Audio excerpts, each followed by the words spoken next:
오늘 아침 우리에게 주신 하나님 말씀은 시편 78편 1절로 8절까지 우리 함께 교독하도록 하겠습니다.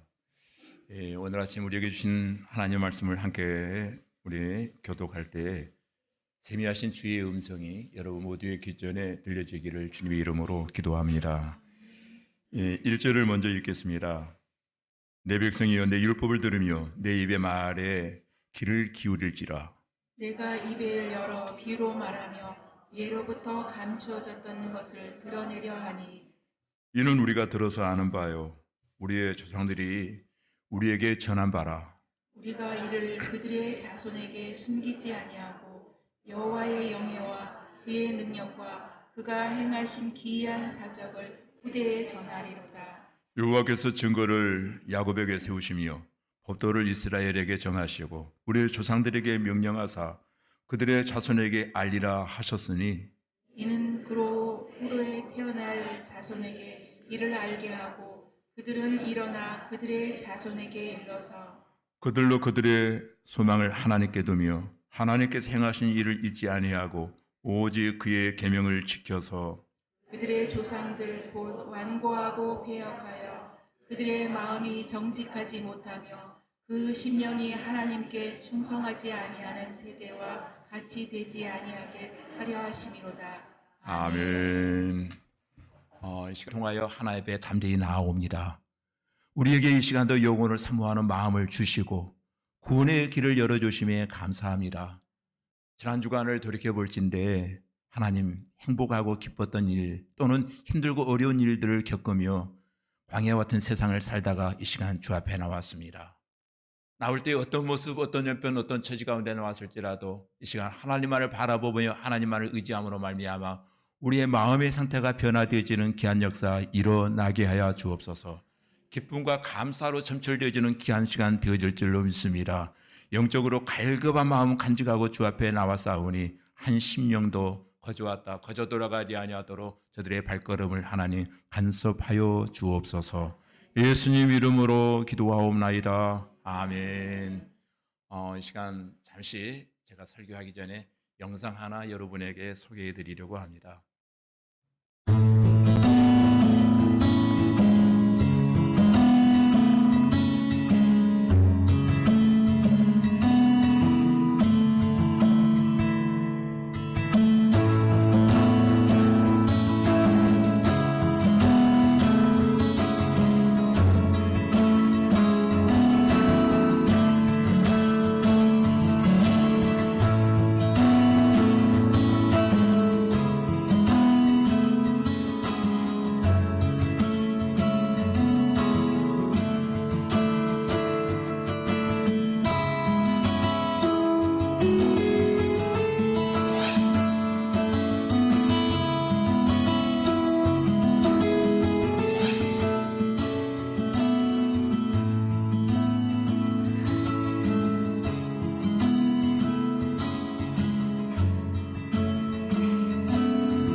영상 보셨죠? 어떤 느낌이세요? 세상에서 내 마음대로, 내 뜻대로 안 되는 것 한 가지가 있다면 그것을 꼽으라고 하면 모든 분들이 한 목소리로 자녀 농사라고 하는 말을 하곤 합니다. 가장 이 일이 힘들다는 거예요. 그런데 자녀 농사라고 하는 일이 가장 힘든 일인데 이것을 역으로 한번 이렇게 생각해 보십시다. 나에게 있는 가장 기중품을 누군가에게 꼭 맡겨야만 한다면은 그 기중품을 여러분 누구에게 맡기시겠습니까? 가장 신뢰할 만한 사람에게 그 기중품을 맡길 거예요. 믿을 만한 사람에게. 중요한 것은 하나님께서 저와 여러분을 신뢰하시고 믿으셔서 우리의 가정에 꼭 필요한 자녀들을 선물로 우리에게 맡기셨다는 것입니다. 그러므로 먼저 부모님들이 믿음의 시각에서 우리의 가정의 선물로 허락하신 자녀들을 바라보는 자녀와 부모의 관계를 재해석할 필요가 있다는 거예요. 저 아들을, 저 딸을 하나님이 내게 맡겨주신 뜻은 과연 무엇일까? 어떻게 하나님은 저 자녀가 양육되어져 가기를 원하고 계실까? 자녀 한 사람 한 사이의 어떤 되어진 상태라기보다는 존재를 바라보면서 정말로 기도하는 마음으로 저와 여러분이 우리의 자녀들을 양육해야 할 줄로 믿습니다. 물론 그 일은 쉬운 일은 아니에요. 혹시 여러분 가운데 우리나라에 존재하는 직업이 몇 개나 되는지 알고 계십니까? 제가 25년 전에 스트롱이라고 하는 직업, 미국에 있는 스트롱이라고 하는 직업 적성 교육 검사를 제가 공부한 적이 있습니다. 대학원에서. 스트롱 직업 진로 적성 검사를 공부할 때에 우리나라에 그 당시 25년 전에 직업의 개수가 약 7,500개에서 8,000개 정도 되었다고 합니다. 근데 지금 약 25년이 지난 이 시점에서 우리나라의 직업의 개수가 약 2만 개 정도 되어진다라고 하는 통계가 나오고 있습니다. 그래서 우리가 직업을 선택할 때 그 스트롱은 그렇게 말합니다. 우리 학생들에게 늘 얘기했던 것 세 가지 기억나시죠? 우리가 직업을 선택할 때에 내가 가장 좋아하고 잘하는 것, 이것이 직업 선택의 1번 순위가 되어야 된다. 부모가 좋아하는 것이 아닙니다.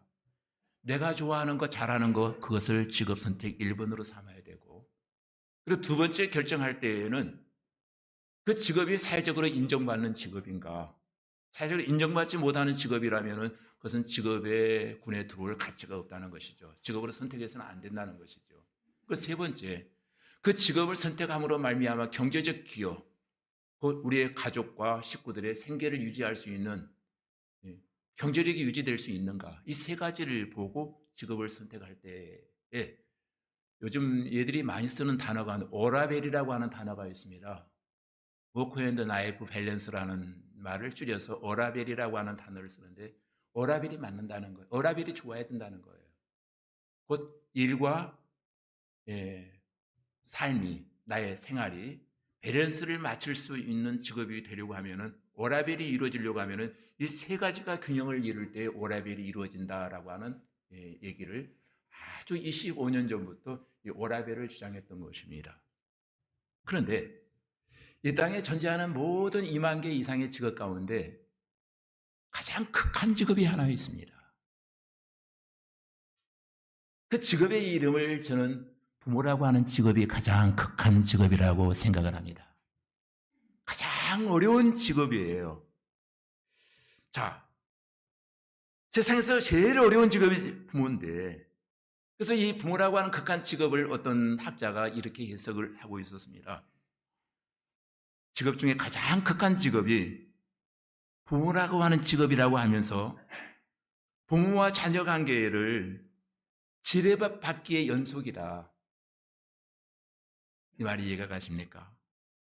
내관을 피하려고 까치발 걸음을 걸어도 꼭 엉뚱한 곳에서 엉뚱하게 터지곤 하는 것이 부모와 자녀의 관계다. 그만큼 부모와 자녀 관계가 힘들다는 거예요. 쉽지가 않다는 거예요. 아마 자녀주의를 맞이해서 자녀를 생각할 때마다 마음이 굉장히 무거운 분들이 없지 않아 있을 것입니다. 편할 수 없다는 거죠, 이 단어 앞에서. 그런데 또 이 땅에 존재하는 직업 가운데 가장 행복한 직업의 1순위가 뭔 줄 아세요? 네? 크게. 아, 그래요. 예, 맞는 것 같은데 통계상에 의하면 예술가라는 직업이 가장 행복한 직업이라고 합니다. 예술가라고 하는 직업이. 네. 지금 제가 말하려고 하는 말씀을 여러분들이 대답을 했는데, 가장 행복한 이 땅에 존재하는 직업 가운데 예술가가 가장 행복한 직업인데, 예술가보다 더 행복한 직업이 하나 있다면 바로 저는 그것이 부모라고 하는 직업인 줄로 압니다. 극한 직업이면서도 가장 부모로 하여금 행복하게 하는 직업이 바로 부모의 역할이라는 것입니다. 그런데 이 부모의 역할이라고 하는 게 쉽지가 않더라는 거예요. 왜 쉽지가 않을까? 여러분, 인간은 육적인 존재가 아니라 영적인 존재이기 때문입니다. 동물과 식물은 환경과 조건만 맞으면 그럭저럭 잘 자라납니다. 그런데 인간은 환경과 조건이 좋다고 해서 잘 자라느냐? 그건 아니더라는 거예요. 어디로 튈 줄 몰라요. 환경이 좋든 나쁘든 이럴 수 있고 저럴 수도 있는 것이 바로 자식 농사, 자식 교육입니다. 이렇게 어려운 직업을 우리에게 허락하시면서 여러분, 모든 부모가 어떻게 부모가 되어졌는가를 한번 생각해 보시기 바랍니다. 여러분, 어떻게 부모가 되어졌습니까? 어쩌다 보니까. 자격시험을 보고 부모 되신 분이 있습니까? 면허증 따고 부모 되신 분이 있습니까? 제 주변에 어떤 분은 청소하는 것을 보면 그분은 청소 급수로 정한다면 1급이에요. 그 1급과 사는 사람들은 또 얼마나 힘들까요? 다 3급, 4급으로 보인다면 그 급수 싸움에서 가정이 아마 평안하지 못할 거예요. 1급의 눈높이에 올라와야 되는데. 또 우리가 면허증도 없죠. 자격증도 없죠. 경험도 많은 것도 아닙니다. 어떻게 결혼하여 살다 보니까 자식이 생겼고 어느 날 갑자기 아이가 태어나더니 엄마 아빠라고 부르기 시작합니다. 근데 엄마 아빠라 불려지는 우리의 상태를 바라보았을 때 누가 봐도 우리는 무면허입니다. 왕초보 부모들입니다. 어떤 형편이니 이런 형편이다 보니까 당연히 우리의 자녀 교육에는 시행착오가 일어날 수밖에 없고 어쩔 좌절하고 그 자녀들이 어렸을 때에는 그래도 내 말을 그대로 들어주는데 조금 머리가 크면서 반격해 오기 시작합니다. 예. 여러분, 그때 지뢰밭을 걷는 것 같은 기분이 들기 시작합니다. 그러면 하나님 우리의 가정에 선물로 허락하신 자녀들을 어떻게 해야 잘 양육할 수 있을까? 어떻게 해야 나도 부모로서의 사명을 잘 감당하고 우리의 자손들도 잘 살 수 있을까? 조금 전에 보여줬던 그 영상이 바로 그 얘기를 우리에게 해주고 있는 겁니다. 신앙에 의해서 아이들이 좌우된다는 거예요. 오늘 면허증도 없죠. 자격증도 없죠. 다 초보지요. 하나님께 우리의 자녀들을 맡기는 것. 하나님을 경외하는 신앙으로 키우다 보면은 우리 자녀들이 살고 나도 살게 되어지고 내게 주어진 부모로서의 사명을 잘 감당하게 되어진다는 것입니다. 부모로서 해야 될 역할이 있다면은 그 아이가 하나님과 관계를 잘 유지할 수 있도록 도와주는 역할. 이것이 가장 큰 부모의 역할인 것입니다. 오늘 교회가 관심 가지고 필연적으로 힘써야 될 일이 있다면은 내 자녀를 과연 신앙으로 양육하고 있는가? 이 자녀에게 신앙 계승이 이루어지고 있는가? 사사기서 2장 10절에 보니까 그 세대의 사람도 다 그 조상들에게로 돌아갔고 사람이 다 죽더라는 거예요. 죽고 나면 그 후대가 남게 되잖아요. 그 후에 태어난 세대는 여호와를 알지 못하며 여호와께서 이스라엘을 위하여 행하신 일도 알지 못하더라. 새로운 세대가 태어났는데 부모 세대는 그런 대로 하나님과의 관계가 유지되었는데 새로운 세대가 하나님을 알지 못하게 되어지더라는 겁니다. 즉 신앙 계승 작업이 이루어지지 못했다는 거예요. 단순히 신앙 계승이 이루어지지 아니한 것이 문제가 아니라 신앙 계승이 이루어지지 아니함으로 말미암아 이스라엘 모든 가정에 혼란기가 옵니다. 암흑기가 오기 시작합니다. 한 가정의 암흑기는 국가와 멸망과 흥망성쇠를 결정하고 말더라는 거예요. 그런데 그때나 지금이나 신앙을 계승한다고 하는 것은 쉬운 일이 아니더라는 거예요. 대표적으로 아브라함과 이삭과 야곱을 가리켜서 이스라엘이 우리 3대 조상이라 말하면서 아브라함의 하나님, 이삭의 하나님, 야곱의 하나님을 부르며 기도합니다. 근데 3대를 우리가 부를 때 일대라 일컬어지는 아브라함이 하나님의 부르심 가운데 그 믿음이 시작되어집니다. 그런데 다음 세대 2세대에 가서 이삭을 보았을 때 아버지만한 믿음이 이삭에게는 없었습니다. 이삭은 특별히 눈에 들 만한 삶을 살지 못했습니다. 그런 가운데 그의 아들인 에서는 영적인 분별력이 전혀 없었고 야곱은 눈이 어두웠던 아버지에게 사기를 치고 한참 동안 방황하게 되어집니다. 3대의 이런 신앙을 한번 보세요. 아브라함 대의 신앙이 이삭 때에 내려오면서 굉장히 신앙이 약화되어집니다. 또 야곱 때에서는 더 약화되어집니다. 야곱이 약복강변에서 해계의 사건이 일어나기 전까지는 그의 신앙이 회복되지 못했습니다. 영성이 회복되지 못한 에서의 후손은 축복을 이어가지 못했습니다.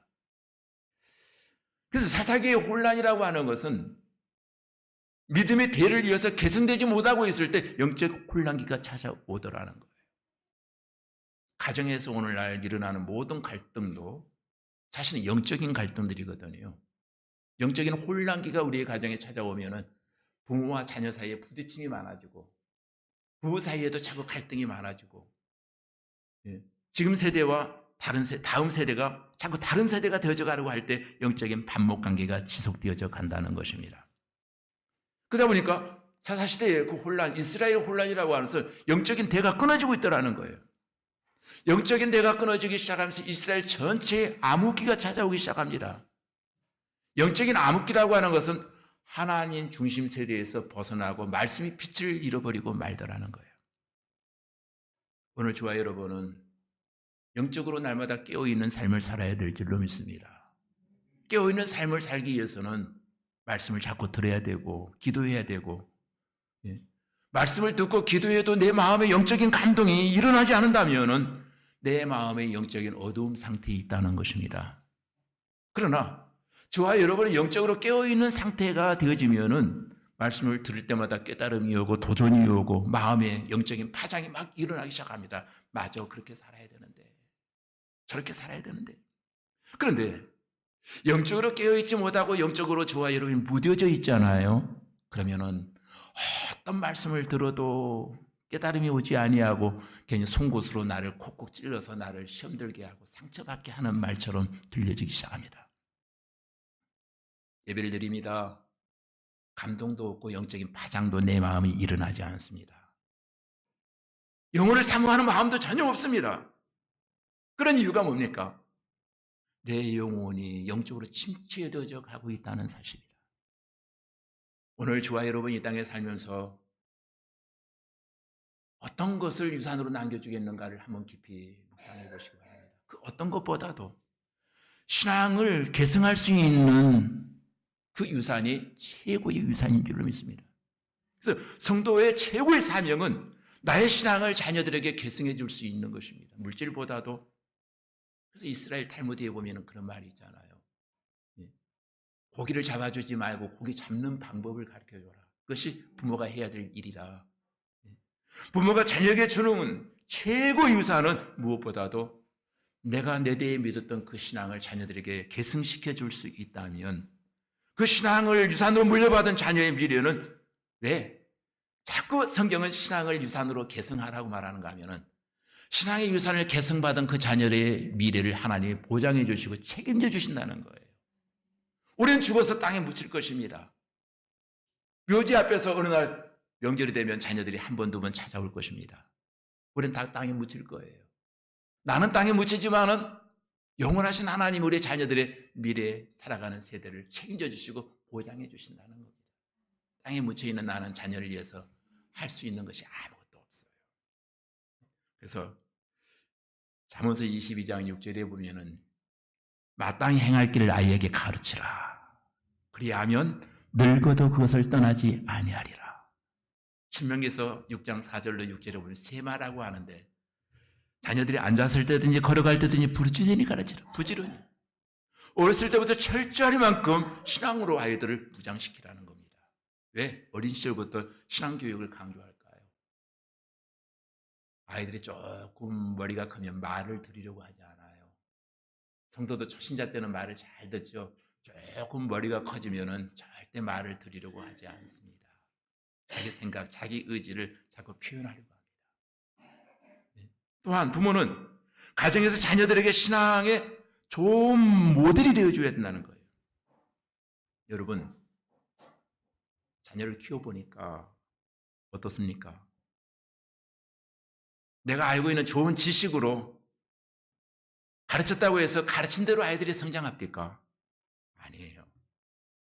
자기의 눈으로 우리의 부모를 보았다면 부모의 모습 그대로를 모방하기 시작합니다. 이미테이션 하기 시작합니다. 근데 그 이미테이션이 그대로만 복사하면 좋은데 좀 나쁜 쪽으로 더 업그레이드인 쪽으로 아이들이 발전하고 있는 것을 보게 됩니다. 자녀들이 여러분의 가슴에 못을 박고 속 썩일 때마다 먼저 여러분, 저 모습이 바로 나의 모습인데, 내 모습인데 라고 하는 관점에서 자녀를 바라본다면 쉽게 비판하고 우리는 정지하지 못할 거예요. 그래서 영적 결승이 아름답게 이루어지는 과정은 인생의 최고의 축복을 받은 거예요. 내가 가지던 그 믿음을, 내가 기도했던 그 기도가 자녀들에서 응답을 받을 수 있다면, 내가 심었던 그 모든 씨앗이 자녀 시대의 싹을, 열매를, 수확을 거둘 수 있다면 그보다 더 큰 축복이 어디 있겠습니까? 그러나 반대로 신앙의 대가 끊겨진 가정은 굉장히 불행한 가정입니다. 안타깝지요. 한국 교회를 바라보는 모든 신학자들이 한국 교회에 빨간불이 들어왔다라고 말합니다. 출산율은 급격히 감소되어져 가죠. 가정마다 신앙 계승이 제대로 이루어지지 못하죠. 앞으로 50년, 100년 후에 한국 교회의 전폐의 이기가 드디어 어떻게 될까라고 불안한 눈빛으로 한국 교회의 미래를 관망합니다. 그래서 생겨난 말 가운데 전도 못하고 여러분 하기 싫으면 아이라도 많이 낳아라. 근데 아이를 많이 낳으면 뭐합니까? 중요한 것은 영적 계승이 우리의 가정에서 이루어지지 못한다고 하면은 불신의 세대가 더 확장되어 가고 있다는 거예요. 그러다 보니 한국교회 주일학교는 날로 감소되어져 가고 있습니다. 젊은이들이 교회를 떠나고 있습니다. 가정 안에서는 교회 교육이, 신앙 교육이 전혀 이루어지지 아니합니다. 한국교회의 이기론을 말하고 있는데 영적인 대가 이어가지 못한다는 거예요. 이것이 오늘 우리 모든 교회에 일어나고 있습니다. 어떻습니까? 우리 꿈꾸는 교회는 어떻습니까? 한국교회 주일학교가 70%가 문을 닫았다라고 하는 통계가 나오는데 어쩌면은 주일학교가 계속 없어져 가고 있다는 거예요. 물론 우리 교회에도 주일학교 2기를 맞이하고 있습니다. 바라보시면서 느끼신다면 여러분 주일학교를 위해서 다음 세대 교육을 위해서 더 많이 기도해야 될 줄로 믿습니다. 다음 세대를 품기 위해서는 젊은 문화를 우리가 수용할 줄 아는 마음의 변화가 기성세대에 일어나야 됩니다. 그들의 문화를 존중해주고 그들과 소통할 수 있는 계급장을 떼어놓고 그들과 대화하고 함께할 수 있는 그런 문화 형성이 우리에게 필요한 것입니다. 자, 사사시대 영적인 침체와 혼란의 원인은 영적으로 깨어있지 못했다는 거예요. 그 영적으로 깨어있지 못한 가정들의 망가짐으로 말미암아 결국 나라가 망하고 말았습니다. 큰 이유는 신앙이 계승되어지지 못했다는 거예요. 나 혼자 열심히 신앙생활한 것도 중요한데 과연 내 신앙이 우리 자녀들에게 대물림 되어져 가고 있는가? 시간 우리의 관심은 과연 우리의 자녀들에게 무엇을 유산으로 남겨줄 것인가? 자녀들에게 신앙을 유산으로 남겨주지 못한다면 어떤 것도 축복이 될 수 없다는 거예요. 물질, 그건 전부가 아니고 신앙 계승이 과연 우리 자녀들에게 이루어져 가고 있는가? 자, 그렇다면은 제가 오늘 1절로 8절까지 읽었는데 저는 오늘 7절 말씀을 중심으로 해서 이 말씀에 정리를 한번 해보려고 합니다. 7절 말씀을 보시면은 세 가지를 강조하고 있습니다. 우리 자녀들 교육할 때 첫째, 그들로 그들의 소망을 하나님께 두며, 첫째, 그리고 두 번째, 하나님이 행하신 일을 잊지 아니하고 하나님이 하신 일을 기억하게 하고, 세 번째, 오직 그의 계명을 지켜서라고 하는 세 가지 테마로 이 말씀을 한번 묵상해 보시기 바랍니다. 즉, 믿음이란 무엇인가? 여러 가지 정의를 우리가 내릴 수 있습니다만은 하나님께 소망을 두는 것입니다. 우리가 자녀들을 교육할 때 가장 중요한 것이 하나님께 소망을 두도록 교육하고 가르치는 거예요. 하나님만이 진정한 너의 소망이다. 우리 자녀들의 미래는 세상에서 어떤 교육을 받았느냐에 따라서 승패가 결정되는 것이 아니라 자녀를 키워보니까 우리 자녀들이 하나님과의 어떤 관계를 맺고 있는가에 따라서 그들의 미래가 달라지더라는 거예요. 하나님께 소망을 두는 교육을 계속 시킨다면 결단코 여러분은 후회하지 않는 최후의 승리자가 되어질 줄로 믿습니다. 네덜란드에 토마스 아켄펀스라는 사람이 있는데 그분이 쓴 책 가운데 그리스도를 본받아라고 하는 책을 썼습니다. 그분의 평생을 살면서 한 권의 책을 남겼는데 그리스도를 본받아라고 하는 책을 남겼습니다. 그가 남긴 말 가운데 그리스도인의 존재의 목적은 하나님을 신뢰하고 그분께 소망을 두는 것이다 라고 하는 말이었습니다. 우리의 존재의 목적, 신앙의 목적은 하나님께 소망을 두는 거예요. 하나님께 여러분의 소망이 간직되어지기를 주님의 이름으로 축원합니다. 그래서 하나님께 소망을 돌리기 위해서 우선시 돼야 될 것이 있다면 먼저 하나님을 믿고 만나야 된다는 거예요. 진정으로 하나님을 만나기를 사모해야 된다는 거예요. 하나님을 만나게 될 때 우리의 신앙이 하나님을 닮아가고 하나님 우리의 삶을 간섭해 주시기 시작한다는 것입니다. 두 번째, 교육해야 될 것이 있다면 하나님의 은혜를 잊지 않도록 해야 된다. 7절 중반절에 보니까 하나님의 하신 일을 잊지 아니하고 하나님의 태초에 천지를 창조하신 사역에서부터 나를 구원하시고 나로 하여금 여기에 이르기까지 존재하신 그 일을 잊지 아니하고, 이 말은 하나님의 은혜를 잊지 말게 하는 교육을 하라는 거예요. 여러분, 신앙생활을 하면서 많이 느끼는 것 가운데 하나가 하나님의 은혜를 아는 사람은 클래스가 다릅니다. 남다른 클래스가 보여지기 시작합니다. 어떻습니까? 그런 클래스가 다른 사람은 일이 잘 풀리면은 다 하나님의 은혜입니다. 일이 잘 안 풀리면은 하나님 다 제 탓입니다. 제가 기도가 부족했습니다. 하나님 더 기도하겠습니다. 세상에서 가장 복된 교육은 하나님의 은혜를 기억하게 하는 교육이에요. 하나님의 은혜, 지금까지 받은 은혜를 잊지 않도록 하는 겁니다. 앞으로 받게 되어질 그 은혜를 잊지 않도록 날마다 교육해야 될 거예요.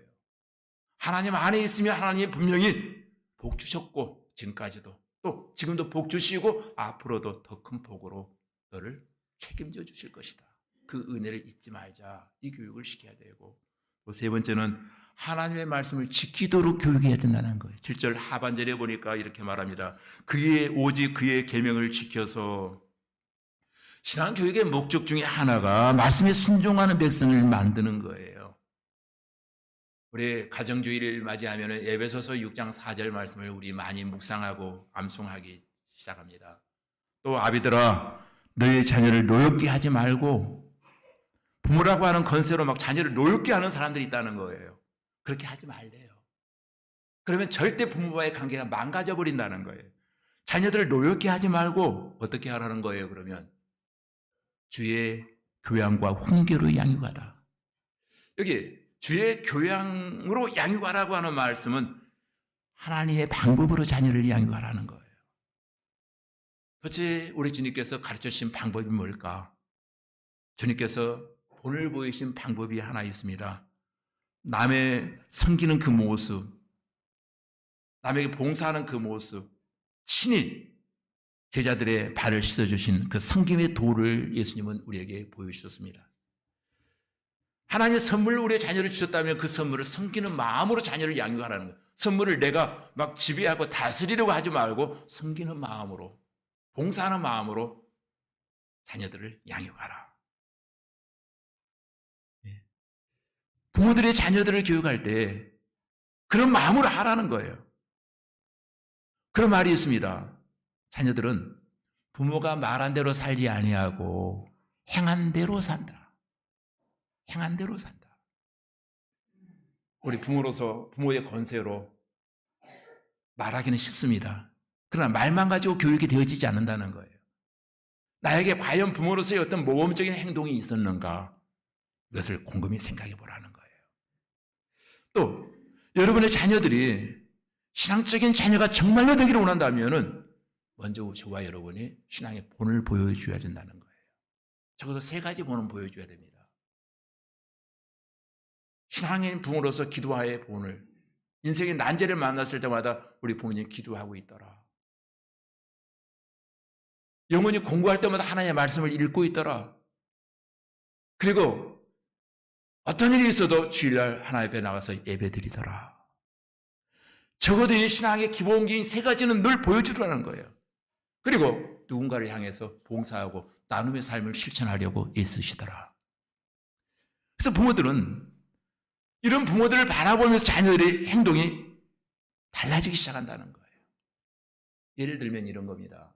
아이들에게 담배 피우는 건 나쁜 거야. 끊어. 안 돼. 해로운 거야. 그러면서 자신은 담배를 계속 피우고 있다면 이미 자녀 교육에 첫 단추가 잘못 끼워진 거지요. 술 먹는 거 잘못된 거야. 그러면 교육은 이미 이루어지지 않다는 거죠. 그건 말로 끝난다는 거죠. 술 마시고 담배 피우는 건 안 좋은 거 다 알잖아요. 근데 자기는 끊지 못하고 해결하지 못하면 자녀에게만 계속 그것을 강조하겠다면 자녀들이 부모를 바라볼 때 어떤 모습으로 바라볼까요?